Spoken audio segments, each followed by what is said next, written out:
Gracie Jujutsu rocks.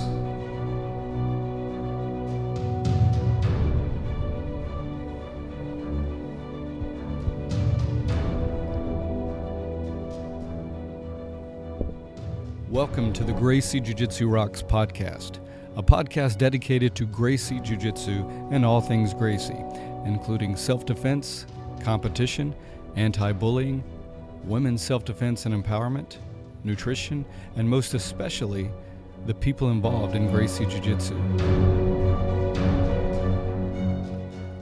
This podcast is for the average Joe. It's for anyone who practices, trains, teaches, or just loves to talk about or hear about Gracie Jiu-Jitsu. We'll explore the lives of Gracie Jiu-Jitsu practitioners, how they got involved in the art, and what effect it's had on their lives. So buckle up and enjoy the ride.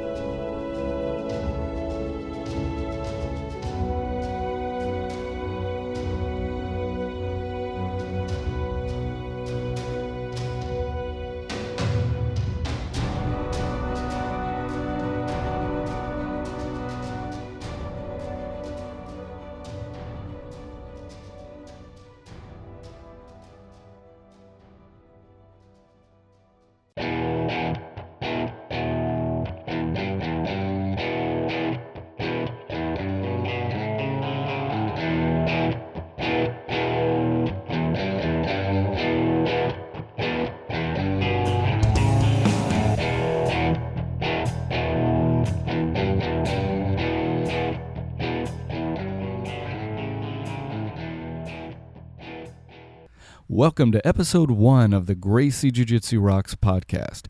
I'm your host, Marty Josie, and I'd like to get things started by giving you an idea of why I decided to start the podcast, as well as talk about the structure a little bit. So why I started the podcast. The short answer is I love Gracie Jiu-Jitsu. I love doing it. I love talking about it, hearing about it, and just being around it in pretty much any way that I can. And I'm betting there are others out there who feel the same way. So in a way, it's my way of getting my jiu-jitsu fix, so to speak, when I'm not actually doing it. A little bit about my background. I've done various martial arts over the last 30 years, starting with 1 year of high school wrestling. I've done Taekwondo, did Kempo karate for many years and have black belt in that. I've done contemporary Jeet progressive fighting system, and then of course BJJ and Gracie Jiu-Jitsu. What I'm hoping to do or accomplish through the podcast is first of all have fun, but also to bring more connection with the whole Gracie Jiu-Jitsu community at large.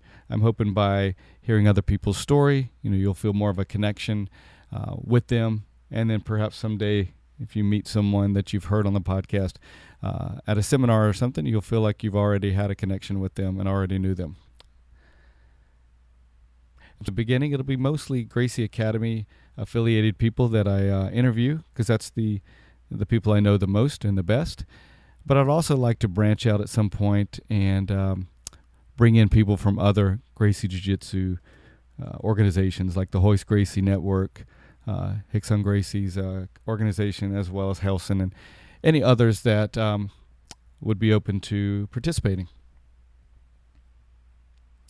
As far as the structure, we're always going to start with an intro, maybe a topic to discuss. Sometimes I'll have a jiu-jitsu quote and ask for you to get involved by either going to the website and posting your comment or calling in and leaving a voice recording of your feedback and what you think about that quote. Just a good way to have more involvement.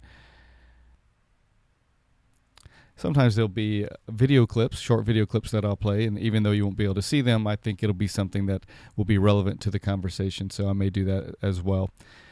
The heart of the podcast is going to be the interviews. At times I'll have some more well-known people that I'm interviewing, but for the most part, it's going to be the average Joe, the average person that's involved in jiu-jitsu. And then finally, we'll have a short segment called Make a Difference, Make an Impact. And that's where I give you a little food for thought to go through your week and in some way, in my own small way, hopefully make the world a better place. By the way, it is going to be casual and sometimes even probably downright silly. I'm not going to edit out every little mess up or anything like that. I'm just going to make it more of a true conversation I'm having. I am new at this, and I do expect to get better as I go. So I do welcome your comments, feedback, suggestions, anything that you feel could make the show better, as well as maybe your comments on who you'd like to get interviewed or have interviewed. Okay, let's start things off with a quote from Grandmaster Elio Gracie. "I never defeated my opponents. They defeated themselves." Okay, so what do you think? I'd love to know what your thoughts are on this quote. A couple ways you can give your thoughts and opinion. The first one is to go to www.graciejujitsurocks.com and leave a post. And when you do, I may be sharing those comments on a future episode.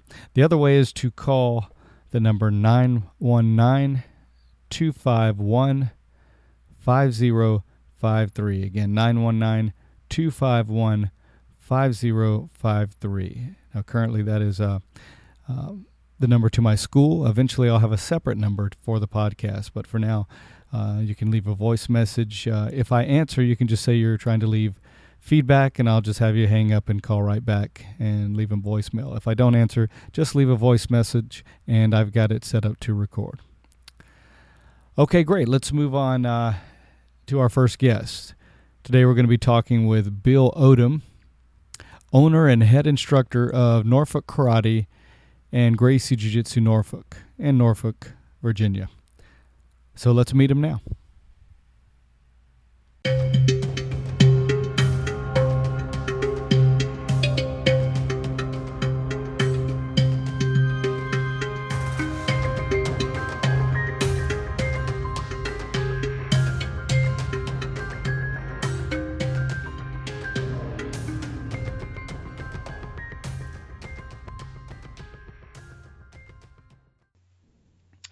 Okay, my guest today is Bill Odem, owner and head instructor of Norfolk Karate Academy and Gracie Jiu-Jitsu Norfolk. So welcome, Bill, and thank you so much for being with me today. Thanks for having me, Marty. Great. So let's just start, Bill, by having you let us know some of your background. I know you've had a long and illustrious military career, but just let us know how you got started in martial arts and how that led to, your military career and how your martial arts training evolved, and then how it led to Gracie Jiu-Jitsu in your current state of teaching and owning the academy. Okay, well, being the old guy that I am, this is probably the longest answer you're going to get, but here we go.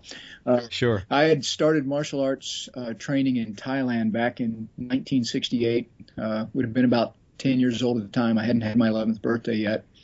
They offered a course in the afternoons at the school that I went to. It was old school Taekwondo. Taekwondo, before it had gone the sport route, was more of the Korean version of karate back then. It was a branch of Taekwondo called Judo, and was very self-defense oriented. It was all about hitting and stand up and no pads, but 10-year-olds outside in the heat in Thailand training on concrete. So after leaving Thailand, my dad was there in the military. That's why I was there in the first place. He was reassigned back to the D.C. area, and I went and started training with a guy named James K. Roberts Sr. In what was called Mudok Kwan Tang Sudo, which basically was another one of the 5 original schools of the Korean martial arts post World War II. There were at that time maybe 5-6 schools in all of D.C. These were kind of like the bad old days of the martial arts, where if you opened a school, then everybody and their brother came and checked you out. I mean, people literally would walk through the door. If you opened too close to another school, people would come in and they'd challenge you. And some of it was, I wouldn't call it gang-like. It was more like Gracie Challenge kind of stuff. It's kind of the fastest gun in the West. That's it. People walk in and say, "Oh, what's this new thing? I'm a redneck, and I think I can whoop you." So, and now I wasn't that involved in that stuff. I was a kid. but the instructors, the people, the pioneers who started the early schools back then, of which James K. Roberts Sr. was one of them, that's what they dealt with. So that's what we were all introduced to back in the day. What's interesting about Mr. Roberts is he really wasn't a Muda Kwantung Sudo guy in roots. He was what they called Kajukenbo. He grew up in Hawaii, and Hawaii, they say what they want to say, but the state sport is fighting. There's not much else to do in Hawaii, so absolutely, it's volleyball, play the ukulele, and fight. And so, and Hawaii also was the stopping off point for most of the East Asian martial arts as they were making their way to the continental U.S. So you really had a lot of judo, jujutsu, karate, tangsudo, kung fu, you name it, Filipino martial arts. They were all there first. And so on this little island, as people got together, there was a lot of comparison and conflict and competition. And the Kajukenbo guys, there were, I think there were 5 originally, senior practitioners of a variety of arts, karate, judo, kempo, and boxing. And the karate was Tang Sudo. Got together and trained in secret. They called it the Secret Black Belt Society because they wanted to combine their arts to come up with something that was purely effective. And Kajukenbo was born. So the only reason I throw that out there, it was in many senses, it was the first mixed martial art in America. And the reason it was secretive is back then, it's, your techniques are what gave you an edge over the other people, and these guys were sharing. Well, that was Robert's background. He had trained 5 years. There was a guy named Adrian Imperato who was one of the founders of Kajukenbo. Roberts was in that first group of black belts. He went to Korea in the Army, and while there, he was holding his own with the senior black belts in Tang Sudo. So he was promoted very quickly to black belt in those ranks. He came back to the U.S. Nobody had ever heard of Kajukenbo. They had heard of karate, so he started the Roberts School of Karate, which was Muda Kwantung Sudo. So in a very long and roundabout way, that was my route. I was being taught the Tang Sudo that Roberts taught, which was very Kajukenbo flavored. So he was always kind of open-minded and mixing things up. He wasn't joining any affiliations, and so I never fell under the Taekwondo Kukiwan or any of the other associations that became more popular later on. We were very much an independent school, but very credible. Yeah, it sounds like you had a pretty hardcore beginning. I mean, introduction in the martial arts. I mean, it wasn't one of these things. I didn't break any bones. I didn't, leave with a broken nose or teeth knocked out. You hear these stories about people telling about their upcoming in the martial arts. I frankly don't believe that. I think it sounds good, and it did happen. Right. People got hurt. I saw that happen in free sparring. You slip and, bare knuckles on soft lips. Sure. They and when you're training on a hardwood floor, if you get swept and you fall down, you hurt yourself. The whole idea about, taking a judo fall on a hard floor and learning how to fall, that's kind of mythical too. People say they do that all the time. Well, they may do it once or twice, but they don't do it regularly. That's just stupid. But those things did happen. It was tough. When you went to class, you were glad at the end of the day, because you're glad. You never looked forward to it. I didn't. I don't know why we kept going. And so the people who did well in martial arts like that, and this is all coming full circle to Gracie Jiu-Jitsu, the people who did well in stuff like that were the survivors. They were the tough people. They were the people who didn't need it anyway. But yeah, I kind of came up in that environment, but still, we still had that underpinning of, compassion and the brotherhood, and we weren't bullies or anything like that. Right. We just trained hard and enjoyed it, and tried to bring people in and nourish them. So when I left Roberts, I did a lot of looking around. First in college, colleges have a lot of different clubs. Even back in the day, Purdue had several martial arts programs. And then when I went into the Army, every place I went, I would check out the local schools, in a variety of places that I was assigned, up in Fort Lewis, Washington, Fort Ord, California, and just to name a couple, Fort Campbell, Kentucky. And whenever I didn't get a chance to train much when I was in the military. The military lifestyle is just too demanding to have a lot of time to invest in a commercial training program. But I still saw a lot, and that included, boxing, Jeet Kune Do, Judo, Japanese karate, of course, Army combatives, but no real ground arts, Army combatives aside. But up until that point, I had seen no real ground arts. And I was very happy with what I knew and how well I could hang with most people. The problem is, during my 25 years in the Army, I was such a fan of martial arts that I would try to teach my soldiers what I knew, and it never stuck. It just didn't work. Then I met Rorion Gracie. Rorion Gracie, by the time I met him, I was a brigade commander. I had been in for some 20 years. I was serving in Korea. And once again, I wanted to pump martial arts into the program. Now, Army combatives at that point had already discovered the Gracies, but I didn't want to just do Army combatives. I wanted to bring the man in. I wanted to meet him, and I wanted to bring him in for a seminar.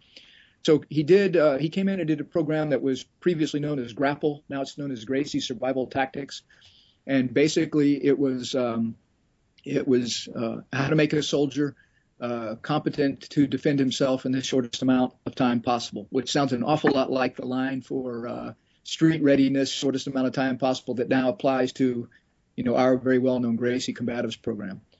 Right. 30 hours, 5 days, and I was blown away, not only by the techniques and not only by the man himself. Rorion is wonderful. Hinner and Huron are good, but you got to know where it comes from. And it came from their dad. There's no question about it. He's simply amazing on the mat, still is. And those acorns haven't fallen far from that tree. And then the third thing that amazed me, not only him and the technique, but also the teaching methodology. The soldiers really were leaving competent in 5 days.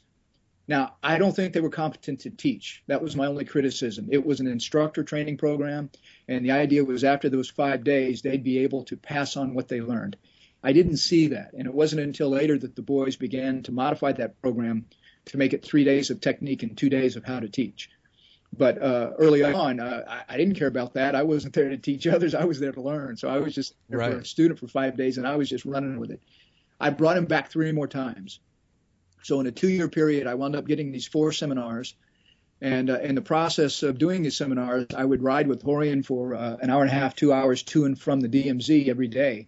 Oh, nice. And we became lifelong friends as a result of that. He appreciated the fact that I was bringing him there.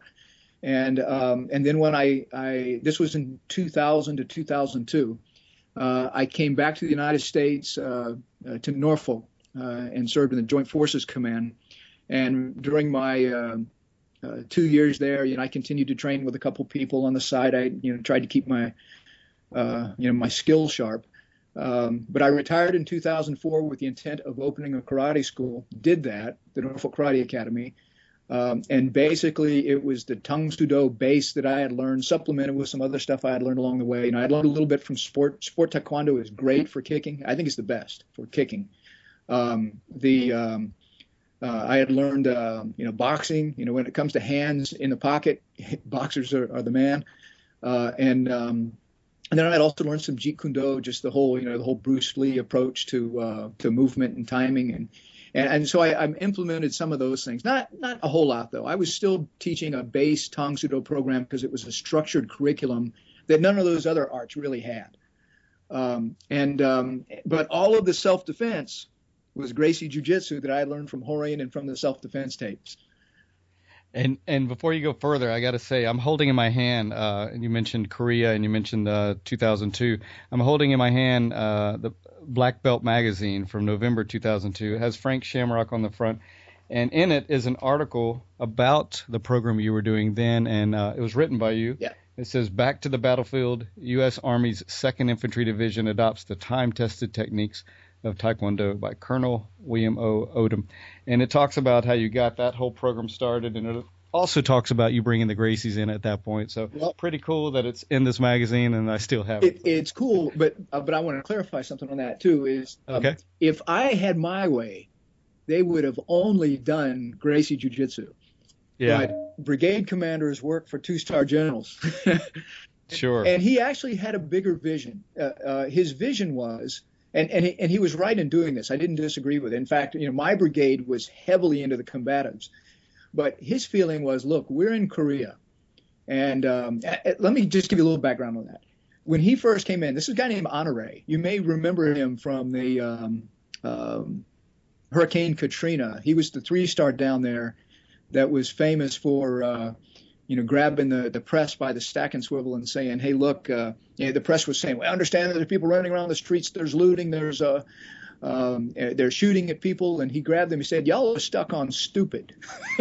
he says that in a national press conference. Oh, that's great. He becomes famous, and he grabs him. He says, come with me. Puts him in his helicopter. He flies him around, and he says, where are you getting this from? But anyway, that was Honore. Honore was, they called him the Raging Cajun. So he got what he wanted. He walked in and he said, this is Korea. And, we had this was an initial meeting. He was doing his sensing session. And basically he said, we have a 2nd Infantry Division chorus. And I raised my hand and I said, yeah, and I don't think that's a good way to spend our time. We don't need the boys and girls singing for the Koreans. Why don't we put together a Taekwondo team? And that'll be our representative calling card when we go around and visit, other people. And he said, no, we're going to do better than that. Except we're going to have every soldier in this division doing Taekwondo, like they did at one time, just like the Korean Army soldiers did. He said, I want to institute a division-wide, now a division is 20,000 soldiers, a division-wide Taekwondo training program as a supplement to our morning physical training. And he said, Colonel Odom, you've got the mission. So that's how that was born. I never saw Taekwondo as a premier means of self-defense because I had tried to implement it before. I saw it more as a cultural exchange, physical fitness regimen. But the real self-defense, the effective stuff was the Gracie combatives. And I tried to convey that in the article, but it kind of got lost in the guys with the camouflage face jumping up, kicking, breaking the boards. Right. So, well, I enjoyed it for sure. And before you move on to what you were into a moment ago, just talking about your military career, how long were you in totally?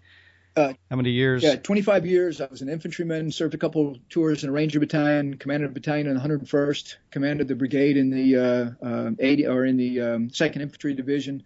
Those were probably the highlights of my career. And you finished, attended Ranger School, yep. And yeah, so you were a real military badass. I put it this way: the guys I served with certainly were, and so I went to, anybody who's in the airborne in the Ranger community, they're physically fit and they're good at what they do, and they know how to endure hardship. And so I guess if that qualifies you as being a badass, yeah. But I would also say in my 25 years, I never deployed to the combat zone.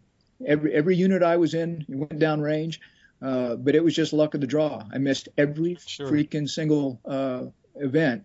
And when I made colonel and decided to get out, one of the reasons I got out was if you're going to go to combat as at the rank of colonel or above, you're not going to be on the line with the boys hooking and jabbing. And at that point, I wasn't interested. And so it was a little bit of a tough decision. But I just decided I didn't want to go any further. It was time to follow passion number 2, and that's what I did.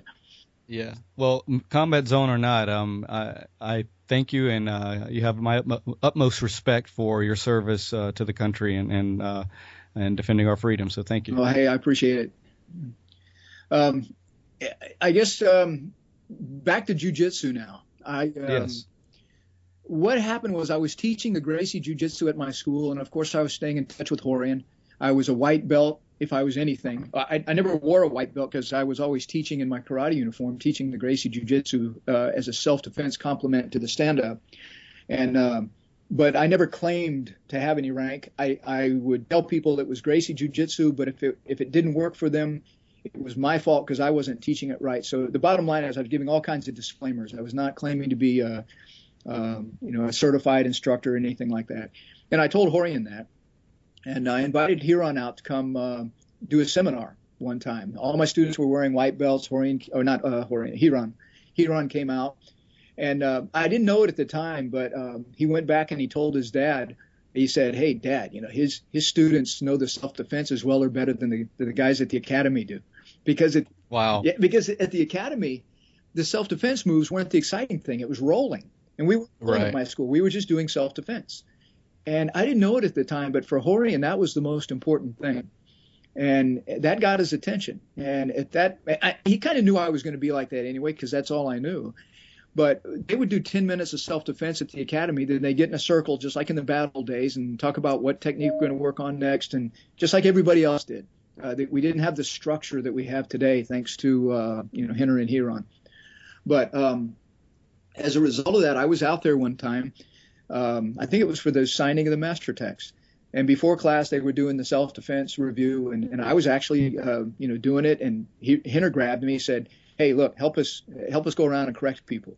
So, that's huge. Here I am, Absolutely. yeah, I'm walking around as a white belt, helping correct self-defense techniques at the Gracie Academy in Torrance. Unbelievable. Wow. And so I kind of took that with a grain of salt. And then a year later, I'm hosting a Gracie Survival Tactics at the school. And this time, Horian and Henner are the two instructors. And while we're there, Horian and Henner, they're riding with me. I can't remember where we're going. But they say basically, "Hey, we're going to make you an offer you can't refuse." And I said, "Well, what?" He said, "Well, first of all, how come you don't have a triangle on your door?" And I said, "I would never do that." I said, I'm a white belt, and I wouldn't want to, do something that, would offend you guys. Or anyway, he said, "Be quiet." They said, they said if some, I basically said, I'm not sure I could back up the jujitsu if somebody came in and tried me. And they said, and this is where it's a famous line. They actually repeat it a lot now during the seminars. But Horian said, "Look, here's the deal. If some purple belt comes walking in with cauliflower ears and an NCAA wrestling championship and wants to challenge him, just inform him that you are not a fighting representative of the Gracie family. Call me, and we will send a representative to defeat him." I love that. They use that a lot now, but that was the original story. That's cool. I've heard that, but I didn't know where it came from. That's where it came from. And at that point, Horian himself, because I was still resisting, pulled out a decal and put the triangle on the door. I have a picture of it. When you come inside my place, there's a picture of Horian standing there putting the decal up. Nice. And then, and this is cool too, Henner basically said, "Okay, you got a video camera?" I said, "Yeah." He said, "Start shooting." And he grabbed my assistant, a guy named Larry Carter, and he went through all 23 lessons of the Gracie Combatives course as taught at the academy. He had a copy of their card. He went through every lesson, rapid fire, essential details, most common mistakes, safety considerations, bad guy behavior. He did it all in about an hour and 15 minutes, nonstop. I still have that DVD somewhere. I got to find it because that's classic. Oh, definitely. This was the forerunner of Gracie University and the DVDs and the ICP. He shot all that stuff. He said, "There you have it. Teach this. We'll be back in a year to see whether or not you got it."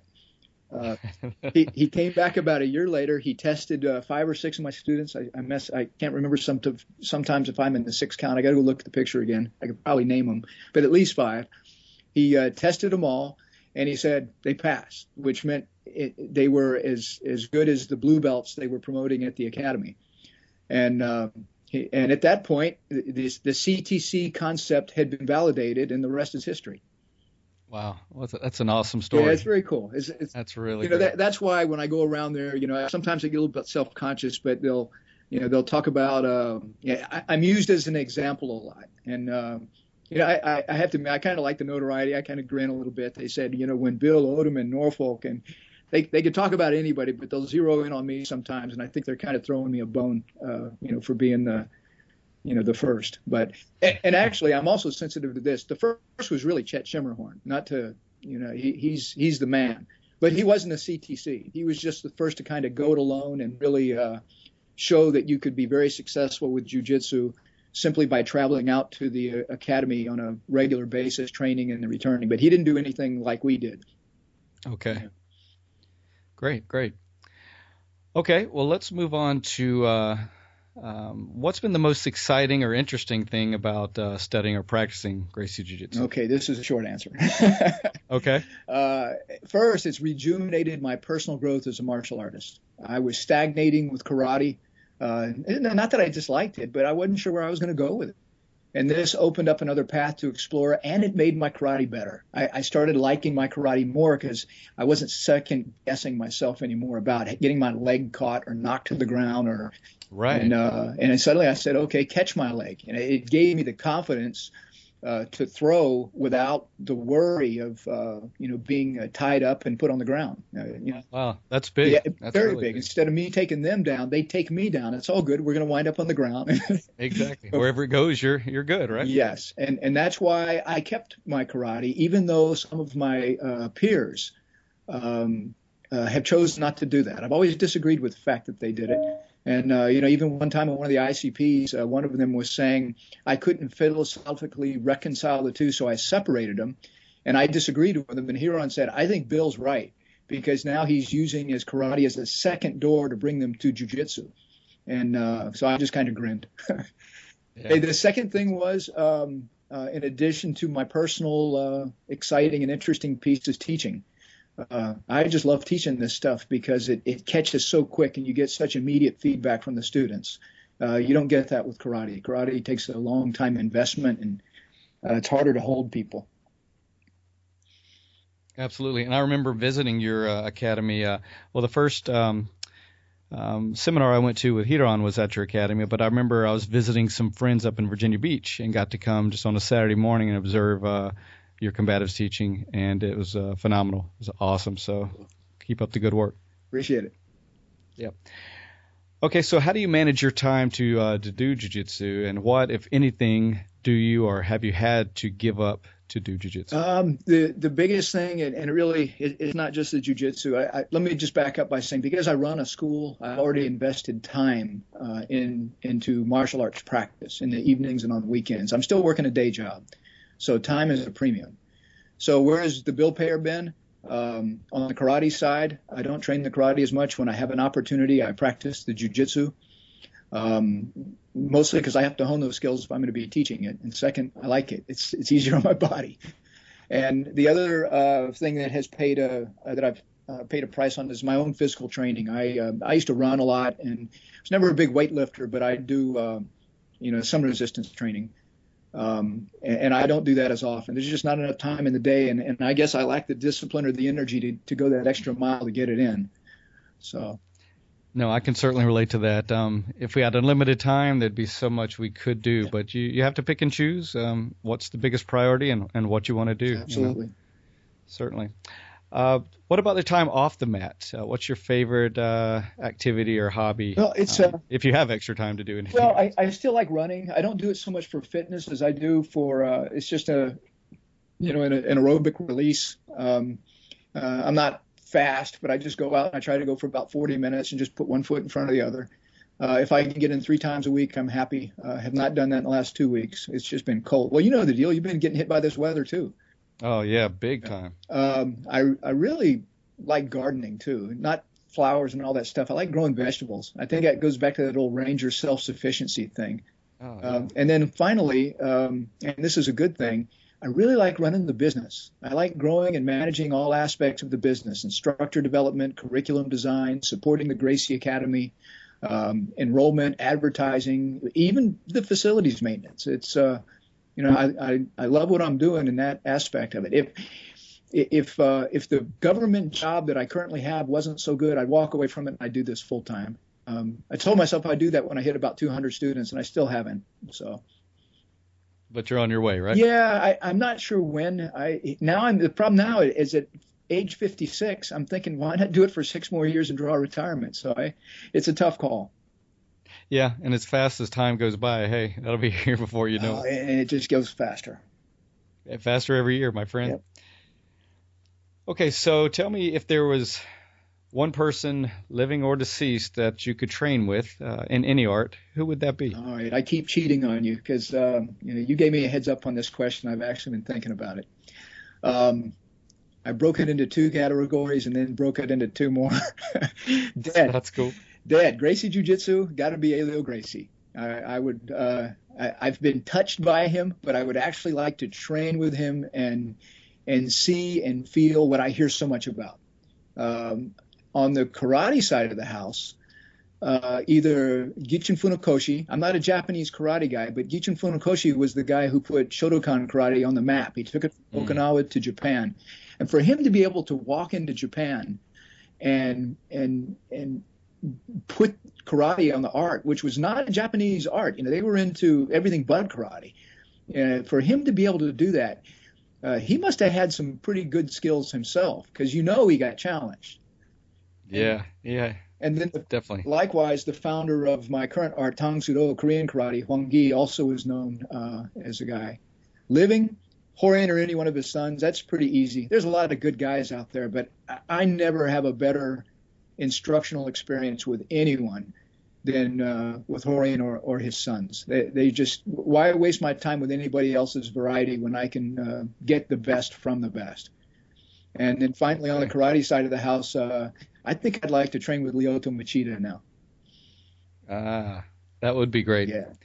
I had a chance to go to Vegas and watch him and his fight when he knocked out Rashad Evans, and definitely always been a fan of him and how he blends, the arts together and makes it work for him. And that's why, and that's where the jiu-jitsu has caused me to change. And then Lyoto embodies it. He doesn't get hit.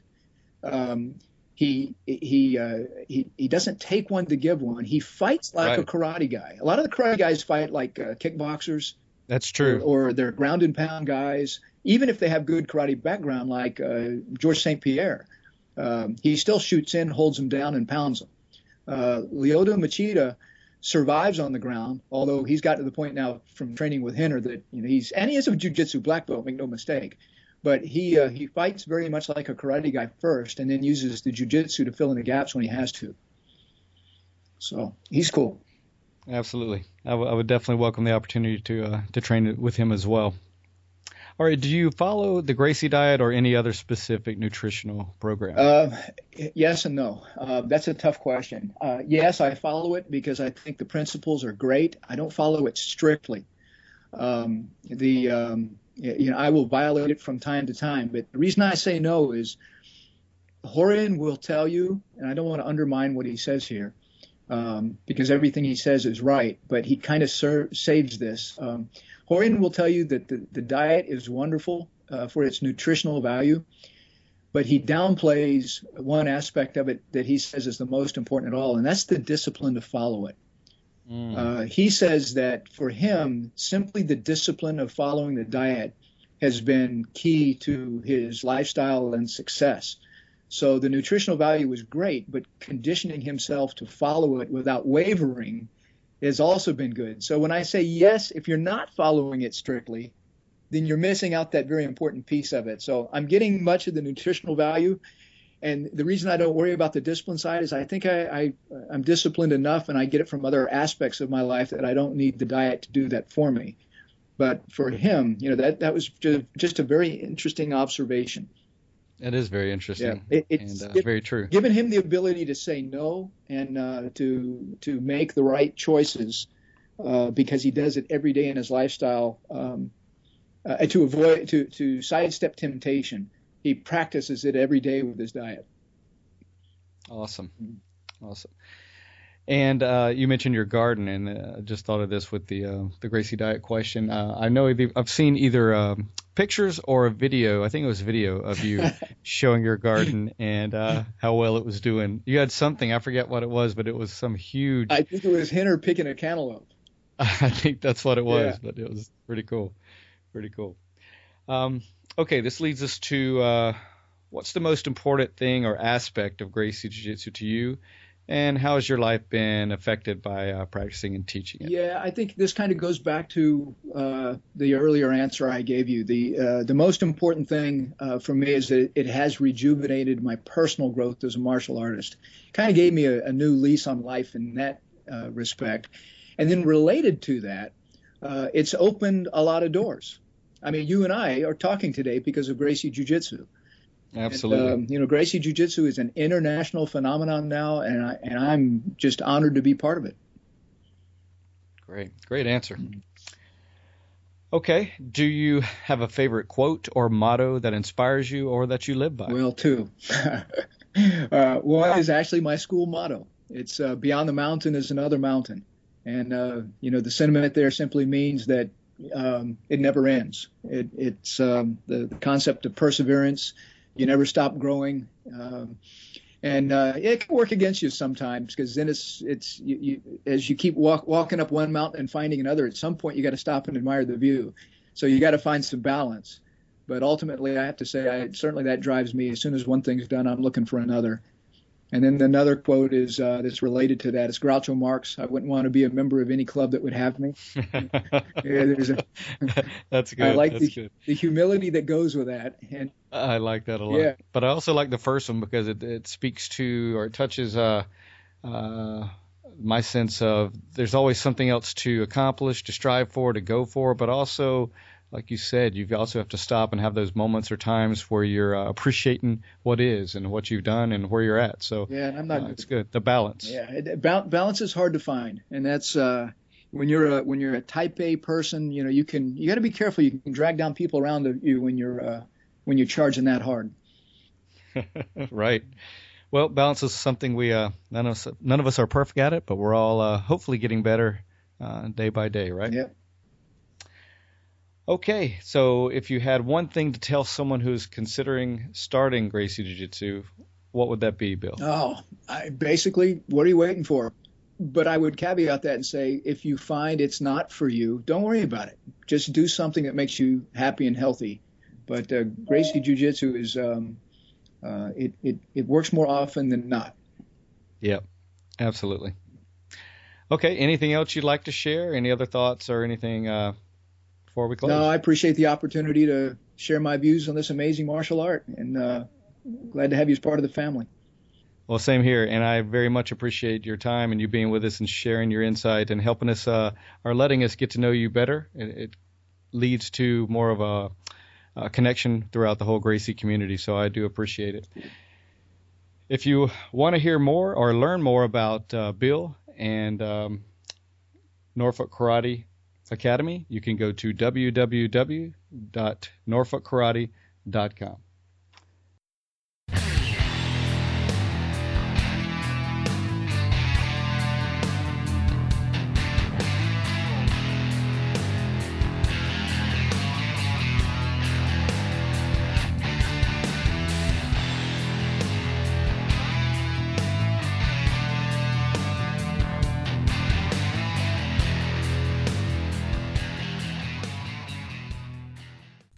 Okay, this brings us to our Make a Difference, Make an Impact segment. This week's quote is, "The deepest principle in human nature is the craving to be appreciated." William James. And I believe this is very true. I believe that we all need to feel appreciated. And small gestures of appreciation go a long way. So I invite you, as you go through your day and your week, to look for opportunities to show your appreciation. And this could be something as small as telling the person who serves you your coffee in the morning that they're doing a great job. Or it could mean calling a loved one and telling them how much you truly appreciate them. I believe it will truly make a difference in people's lives. That's going to do it for episode 1 of the Gracie Jiu-Jitsu Rocks podcast. Thanks for listening, and I hope you've enjoyed the show today. If you've enjoyed it, please consider going to the website at www.graciejujitsurocks.com and leave a comment. Also consider going to iTunes and subscribing to the show. Thanks again for listening, and until next time, this is Marty Josie, and I'll see you on the mat.